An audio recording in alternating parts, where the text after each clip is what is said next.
রাখি নিখোঁজ, এই সমস্ত কিছুর জন্য মলিনা চম্পাকেই দায়ী করে। চম্পাকে হাস করে এক চট দিয়ে বলে, বাইরে পুলিশ আছে, এখনই এসে ধরে নিয়ে যাবে। এই খেলাটা শুধুমাত্র মলিনার, অন্য কেউ খেলা খেলতে পারবে না। পুলিশ আসে এবং রাখি নিখোঁজ হওয়ার দায়ে চম্পাকে ধরে নিয়ে যাওয়া হয়। এরপর মলিনা ভেবরির উপর চিৎকার করতে থাকে, তাকে না জানিয়ে কোন সাহসী রাখির জন্য খাবার নিয়ে এসেছে এখানে। আর মদন তাকে তো দেখে নিচ্ছে, না বাপ না ভাইয়া, এই সংসারে চলে শুধু রুপিয়া।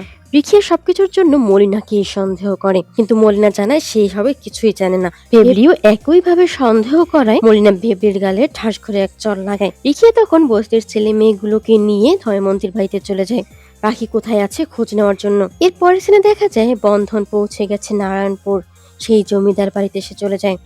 বন্ধন পৌঁছাতে পৌঁছাতে রাত হয়ে যায়, কোনো সারা শব্দ ছিল না, ছিল খুটখুটে অন্ধকার। বন্ধন আস্তে আস্তে ভিতরে প্রবেশ করে সিঁড়ি বেয়ে উপরে ওঠে। এরপর দেখতে পায় সাদা কাপড় পরা একজন ক্যান্ডেল হাতে হেঁটে যাচ্ছে। হঠাৎই মাথায় চোট পায় বন্ধন, তাকাতেই দেখতে পায় একই রকম দেখতে পাশাপাশি দুটি ছবি। বন্ধন অবাক হয়ে যায়, দুটো মা। তখনই সেই বয়স্ক মহিলা সে উপস্থিত হয়, বন্ধনকে চিৎকার দিয়ে জিজ্ঞেস করে, কে তুমি? এত রাতে এখানে? এত রাতে তো এখানে কেউ আসে না, এই বাড়িতে বাইরের লোকের প্রবেশ নিষেধ। বন্ধন তখন উত্তর দেয়, আমি বাইরের লোক নই, আমি বন্ধন চ্যাটার্জি, সাথী চ্যাটার্জির ছেলে বন্ধন চ্যাটার্জি। বন্ধনকে দেখে তারা অবাক হয়ে যায়, সাথী চ্যাটার্জির ছেলে? বন্ধন তাকে প্রশ্ন করে, ওখানে দুটো মায়ের ছবি কেন?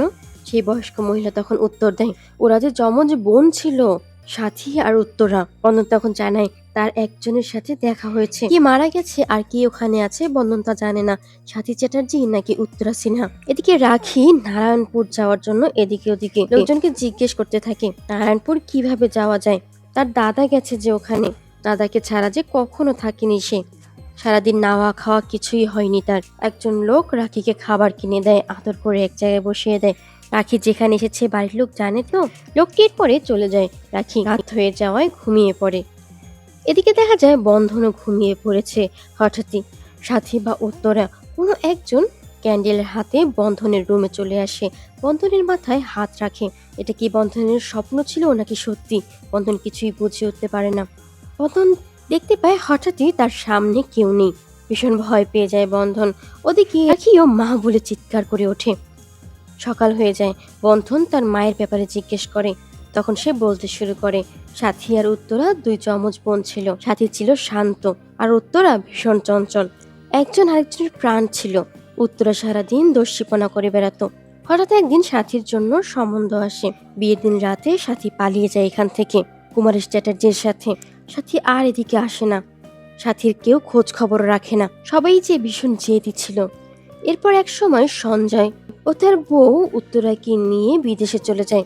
এরপর আর কেউ এখানে ফিরে আসেনি। বন্ধন এরপরে এক এক করে অনেকগুলো প্রশ্ন করতে থাকে।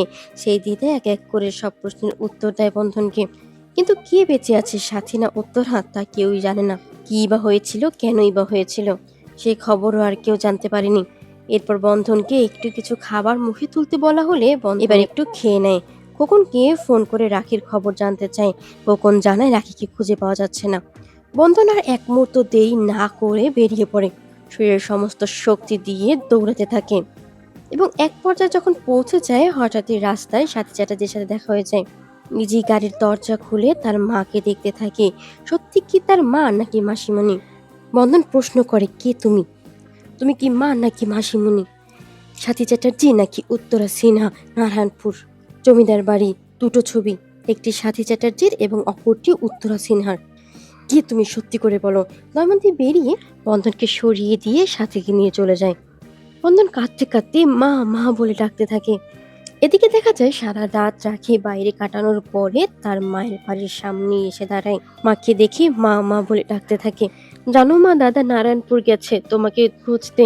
রাখি কান্না করতে থাকে, তার মাকে বলতে থাকে, কিন্তু দয়মন্দির জোর করে সাথীকে সেখান থেকে নিয়ে যায়। রাখি কান্না করতে করতে মা মা মা বলে ডাকতে থাকে বারবার। এদিকে উত্তরা ভীষণ চিন্তিত ছিল, বারবার রাখি বন্ধনের বলা কথাগুলো ভাবছিল। দয়মন্তী ওসব চিন্তা ছাড়তে বলে, ওদের আবার কোর্টে হাজির হতে হবে সেই কথাগুলো ভাবতে বলে।